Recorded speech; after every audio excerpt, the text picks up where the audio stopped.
अस्सलाम वालेकुम, मैं हूं आबिद अंदलीब। नाजरीन, इमरान खान को छोड़कर जाने वाले किस हाल में जो दो बड़े ग्रुप बनने थे उनकी क्या हालत हो पड़ी है। सर मार रहे हैं, टकरे मार रहे हैं एक दूसरे के साथ, कोई हाथ नहीं आता, कोई समझ नहीं आता। जहांगीर खान तरीन साहब, फैसल वाडा, फवाद चौधरी, ये सब लोग किस तरफ जा रहे हैं।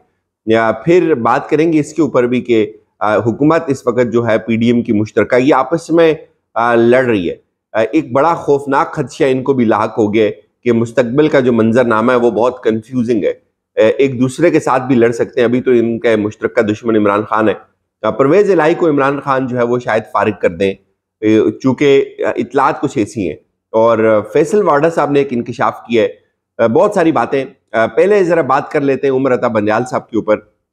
कुछ लोग ये भी बात कर रहे हैं इस वक्त के देखें, दो दफा जब हुकूमत ने चीफ जस्टिस के अपने घर के ऊपर हमला किया, यानी कि एक सुप्रीम कोर्ट के ऊपर हमला किया, एक सुप्रीम कोर्ट का जो प्रैक्टिस एंड प्रोसीजर एक्ट था उसको लाकर अटैक किया, तो उसको भी पूरी ताकत के साथ कुचल दिया उमर अता बंदयाल साहब ने। फिर जब ये ऑडियो लीक कमीशन बना, इसको भी उमर अता बंदयाल साहब ने पूरी ताकत के साथ कुचला और विद इन नो टाइम कुचला। और बड़ा एक मैसिव किस्म का उन्होंने स्ट्रॉन्ग रिएक्शन दिया। पहले 8 मेंबर बेंच बना, उसने उस एक्ट के ऊपर एक ऑर्डर जारी किया और उसको सस्पेंड कर दिया। उसके बाद फिर जो ऑडियो लीक कमीशन था उसके ऊपर भी आपने देखा कि क्या हुआ, कि उसको भी उड़ा कर रख दिया और वो कमीशन बेचारा सस्पेंड हो गया। लेकिन इसी तरह के दो मामलात और हैं जो उमर अता बंदयाल साहब के पास इस वक्त भी चल रहे हैं, और वो मामलात हैं पूरी कौम के। एक मामला उसमें नेब की तरामीम का है, उसके ऊपर अभी तक कोई कटाकटी उसका नहीं निकल रहा। और दूसरा मामला पंजाब के अंदर इलेक्शंस का है, केपीके के अंदर इलेक्शंस का है, उसके ऊपर लोग सवालात उठा रहे हैं, उंगलियां उठा रहे हैं कि ये क्या वजह है कि दो जो मामले थे उनके ऊपर तो उमर अता बंदयाल साहब ने खड़का कर रख दिया हुकूमत को, लेकिन ये जो दो मामले, इसके ऊपर इतनी डिलेइंग टैक्टिसेस या इसके ऊपर इतना लंबा क्यों चल रहा है। इसके ऊपर मेरा ये जवाब है कि शायद उमर अता बंदयाल साहब अभी किसी मुनासिब वक्त का इंतजार कर रहे हो, लेकिन वो जवाब इसके ऊपर जो है वो जरूर देंगे। अब नाजरीन, इमरान खान को तो इस वक्त जो क्रश किया जा रहा है, उस वक्त इसमें तो 14 की 14 सियासी जमातें मुतफिका तौर पर फरीक हैं और वो ये समझती हैं कि ये इमरान खान उनका मुतफिका दुश्मन है, उनका मुश्तरका दुश्मन है, और वो इस चीज़ के ऊपर उन सबका इत्तेफाक है। और वो ये समझते हैं कि इमरान खान इनको आगे इलेक्शन नहीं लड़ने देगा, या इनकी होते हुए इमरान खान अगर आ गया तो वो इनकी बका का सवाल है, इमरान खान इनको आउट कर देगा। तो इसलिए ये इस वक्त तो तमाम इकट्ठे हैं सिर्फ इस पॉइंट पे कि इमरान खान को इन्होंने क्रश करना है। लेकिन आगे क्या होगा, अगले मंजरनामे पे ये आपस में लड़ रहे हैं कि अगली हुकूमत किस तरह से आएगी, जो लोग जा रहे हैं उनको किस तरह से एडजस्ट किया जाएगा, फॉर्मूला क्या तय पाएगा, पंजाब किसको दिया जाएगा, वफाक किसको दिया जाएगा। तो इसके ऊपर बहुत सारी लड़ाइयां चल रही हैं आज से ही अंदर खाने में, और शकूक व शुबात जन्म ले रहे हैं। नून लीग क्या चाह रही है, पीपल्स पार्टी क्या चाह रही है, मौलाना क्या चाह रहे हैं, ये तीन बड़े फरीक हैं और ये तीनों बड़े फरीक एक दूसरे से मुतमईन नहीं है। एज फार एज जब तक इमरान खान मंजरनामे के ऊपर अगर ये उसको नायल करने में कामयाब हो जाते हैं, या कोई ऐसी चाल चलने में कामयाब हो जाते हैं कि पीटीआई जो है वो बिल्कुल उसका जो रोल है वो महदूद हो जाए, ये इनकी ख्वाहिश है, तो इसमें अगला मंजरनामा उनके पास भी नहीं है। वो बिल्कुल इसी तरह कंफ्यूज है जिस तरह आजकल इमरान खान को जो छोड़कर जाने वाले हैं वो भी कंफ्यूज है। छोड़ के जाने वालों के अंदर क्या चल रहा है, कुछ बड़ी अजीबो गरीब खबरें आ रही हैं, वो मैं आगे आपको चल के बताता हूँ। लेकिन पहले ये देखें कि रात को 12:30 बजे एक प्रेस कॉन्फ्रेंस होती है और सनसनी फैलाई जाती है कि एक मुमकिन अटैक हो सकता है। मुमकिन है वो सब सही भी हुआ हो। अब आपके पास वो टाइम गुजर गया, रात गुजर गई, अब अगला दिन आ गया, अगला दिन भी गुजर रहा है, तो जाहिर है आप उसको किल तो नहीं कर सकते, आपने कोई शवाहिद तो देने। जैसे और बहुत सारी ऑडियोज आई है, इस तरह की कोई ऑडियोज आपको लेके आनी होंगी, या तो आपको फिर जिन लोगों को आपने खुद कहा था कि उनको वॉच किया गया है उनको आपने प्रोड्यूस करना होगा, या फिर आपने उनके ऊपर कोई इंक्वायरी करनी होगी, कोई उनको उनके ऊपर केसेस बनाने होंगे, उनके ऊपर कोई एफआईआर दर्ज करनी होगी, चूंकि कानून तो अपना रास्ता लेता है। तो वो सब अभी तक नहीं हुआ। और फिर उसके बाद क्या हुआ कि एक तूफान मच गया कि देखें जी, नासिर भट्ट साहब को तो उससे पहले पता था, वो भी इस तरह की बात कर रहे हैं, और उसके बाद फिर बातें शुरू हुई कि नहीं जी, एक खदीजा शाह जो हैं उनके साथ कुछ ऐसा हुआ है, और फिर लंदन से एक प्रेस कॉन्फ्रेंस होगी। तो हुकूमत ने खुद मामला मशकूक किया, हुकूमत ने खुद सनसनी फैलाई, और अब ये उनके गले पड़ गई है। वो प्रेस कॉन्फ्रेंस उनके गले पड़ गई है, और बहुत सारे सवालात, सोशल मीडिया भरा पड़ा है इस बात से कि अब इन्होंने ये जो की है ये क्या कोई कवर अप था, ये कब हुआ, जो हुकूमत ने जो बताया था कि हो रहा है वो कब हो रहा है, कहाँ हो रहा है, कौन कर रहा है, कोई एक चीज भी उन्होंने प्रोड्यूस नहीं की, लेकिन अब उनको वो चीजें प्रोड्यूस करनी होंगी, वरना ऐसे ही होगा जैसे आपने रात को एक खबर चलाई जी कि पूरा मीडिया लग गया जी कि वो हमला हो गया नवाज शरीफ के ऊपर, उसकी गाड़ी के ऊपर कॉफी फेंकी गई है। बाद में पता चला जी ऐसी कोई बात ही नहीं है, वो किसी की लड़ाई थी, और क्या कहां से कहां बात पहुंच जाती है। तो ये जो सनसनी है इसको कम होना चाहिए। बहरहाल हुआ ये है नाज़रीन, रात को फैसल वाडा साहब ने कुछ इंकिशाफात किए।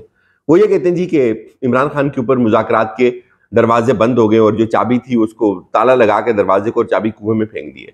अब फैसल वाडा साहब ना तो इस वक्त जो मेन स्टेक होल्डर्स कौन है, या एस्टेब्लिशमेंट है, या हुकूमत है, या तहरीक इंसाफ है। तहरीक इंसाफ में फैसल वाडा नहीं है, पीडीएम के अंदर भी वो नहीं है, वो किसी हुकूमत का भी वो नहीं है। तो वो ये बात किस हैसियत में ये बात कर रहे हैं कि मुज़ाकरात की दरवाजे बंद हो गए। तो इस तरह के बहुत सारे ऐसे लोग हैं। हाँ, ये बात समझ जरूर आती है कि जब इमरान खान ने ये मुज़ाकरात की टीम बनाई तो उसमें उन्होंने परवेज इलाही को आउट कर दिया। और आपने देखा होगा कि जब से ये पीटीआई के ऊपर क्रैक डाउन है और परवेज इलाही के हवाले से बड़ी अजीबोगरीब खबरें आ रही हैं। कुछ लोग ये कह रहे हैं कि उनकी पीपल्स पार्टी के साथ बात चल रही है, वापस काफिली स्ट्रेंथन होने की बात हो रही है, तो वो उस तरफ चले जाएंगे। और कुछ लोग ये कह रहे हैं कि अभी तक उनको किसी ने एक्सेप्ट नहीं किया। कुछ लोग अभी ये भी बातें कर रहे हैं कि परवेज इलाही खान साहब उनको जो है वो आउट करने वाले हैं। तो ज्यादा जो मुझे बात समझ आती है वो यही है कि इसलिए उनको मुज़ाकराती अमल का भी हिस्सा नहीं बनाया। हालांकि मुझे जाती तौर पर यह लगता है कि शाह महमूद कुरैशी के बाद या इवन कुछ मामलों में उनकी बसीरत उनसे भी ज्यादा है। और ये दो लोग जो थे, शाह महमूद कुरैशी साहब ने ये बात मुझे खुद बताई थी कि वो और जो परवेज इलाही हैं ये असम्बलियां तोड़ने के बहुत खिलाफ थे। ये कहते थे कि हम असम्बली के अंदर अपना किरदार अदा करेंगे और खान साहब असम्बली के बाहर अपना किरदार अदा करेंगे। लेकिन अब उनको मुज़ाकराती टीम के अंदर उन्होंने अगर नहीं रखा और उनका कोई इस तरह का बयान भी नहीं आ रहा, तो इससे मामला मजीद मुश्किल हो रहा है कि उनको इमरान खान जो है वो कहीं कॉर्नर तो नहीं कर रहे। अब जरा बात करते हैं कि जहांगीर खान तरीन और ये फैसल वाडा और फवाद चौधरी, इत्तेफाक नहीं हो रहा नाजरीन। इत्तेफाक इसलिए नहीं हो रहा कि एक कहते हैं ना कि तालाब के ऊपर जो है वो दो शेर नहीं हो सकते, या दो तलवारें एक म्यान के अंदर नहीं हो सकती। तो ये सारे शेर इकट्ठे हो गए। तो फैसल वाडा और जहांगीर तरीन और फवाद चौधरी, ये सब पहले इनको जो है वो एक कश्ती के ऊपर सवार करना था। तो लेकिन अब जो है वो इख्तलाफात सामने आ रहे हैं। अब ये लग रहा है कि जो जहांगीर खान तरीन का ग्रुप है उसमें कोई पीटीआई की जो फर्स्ट ईयर लीडरशिप थी उसमें से कोई अहम बंदा उसका हिस्सा नहीं बनने जा रहा। यानी कि फवाद चौधरी के हवाले से बात हो रही थी, लेकिन अब ये सामने आ रहा है कि नहीं, फवाद चौधरी भी जहांगीर तरीन के ग्रुप का हिस्सा नहीं बनेंगे और फवाद चौधरी और फैसल वाडा मिलकर कोई नया ग्रुप बनाएंगे। अब ये भी इतलात आ रही कि नहीं, फवाद चौधरी पीपल्स पार्टी या नून लीग के साथ अपना कोई रास्ता इख्तियार करेंगे, क्योंकि अभी वो ये कहते हैं ट्विटर के ऊपर कि मैंने फिलहाल सियासत से किनारा कशी इख्तियार की है। तो ये इसका ये मतलब है कि ये जो है वो ये गैर महीना मुद्दत तक नहीं है, इसकी कोई ना कोई कहीं कहीं भी ये सफर दोबारा शुरू हो सकता है किसी भी अच्छी अपॉर्चुनिटी के ऊपर, और ये उनको मिल जाएगी। लेकिन इत्तेफाक अभी तक नहीं हुआ। आपने सुना था अब कई दिन से ये बातें चल रही हैं कि आज ऐलान हो रहा है, कल ऐलान हो रहा है। तो मालूम हुआ कि वो ऐलान इसलिए नहीं हो रहा कि कोई बेल न मोड़े नहीं चढ़ रही, कोई बात समझ नहीं आ रही, कोई हिकमत अमली नहीं बन रही, लोगों का इत्तेफाक नहीं हो रहा। आपस में लोगों को बहुत ज्यादा तजादात हैं और लोग एक पेज के ऊपर आने के लिए तैयार नहीं है। कुछ लोगों के लिए जहांगीर खान तरीन एक्सेप्टेबल नहीं है, कुछ लोगों के लिए फैसल वाडा एक्सेप्टेबल नहीं है। तो ये जाहिर है कोई ना कोई खिचड़ी तो पकेगी। लेकिन वो जो एक मोमेंटम था, ये एक मैसिव क्रैकडाउन के बाद एक बड़ा आगे आपने कोई खड़ा करना था पहाड़, तहरीक इंसाफ के अंदर से निकाल के कोई बड़ी आपने पार्टी बनानी थी, तो वो उस तरह का इम्पैक्टफुल अभी तक कोई एक ग्रोह भी सामने नहीं आया। तो जो गए वो बेचारे खुद पेशेमान है कि अब वो किस तरफ जाएं, और वो देख रहे हैं कि हालात क्या होंगे, किसका मुस्तकबल होगा। कहीं ऐसा तो नहीं होगा कि जो इमकेएम के साथ हुआ था बिल्कुल वही पैटर्न चल रहा ना, जो इमकेएम के साथ हुआ था और उसके बाद बीच में से पीएसपी बनी थी, तो वो बेचारे ठुस हो गए, एक सीट भी नहीं उनको मिली और वो बेचारे बाद में रोते रहे। तो कहीं ऐसा तो नहीं होगा। तो लोगों के जहनों में ना शुकूक शुबात बहुत ज्यादा है, और इससे ये हुआ है कि जो जाने वाले तैयार बैठे हुए थे वो भी बेचारे डिस्टर्ब है, क्योंकि किसी ने खान ने कहा जी जो जाता है जाए, हमारी बला से हमें उससे कोई सरोकार नहीं है। तो वो जाने वाले बड़े अपसेट हैं, उनको कोई एक समझ नहीं आ रही कि किसी एक कश्ती में बैठे और जो पार लगे जाकर।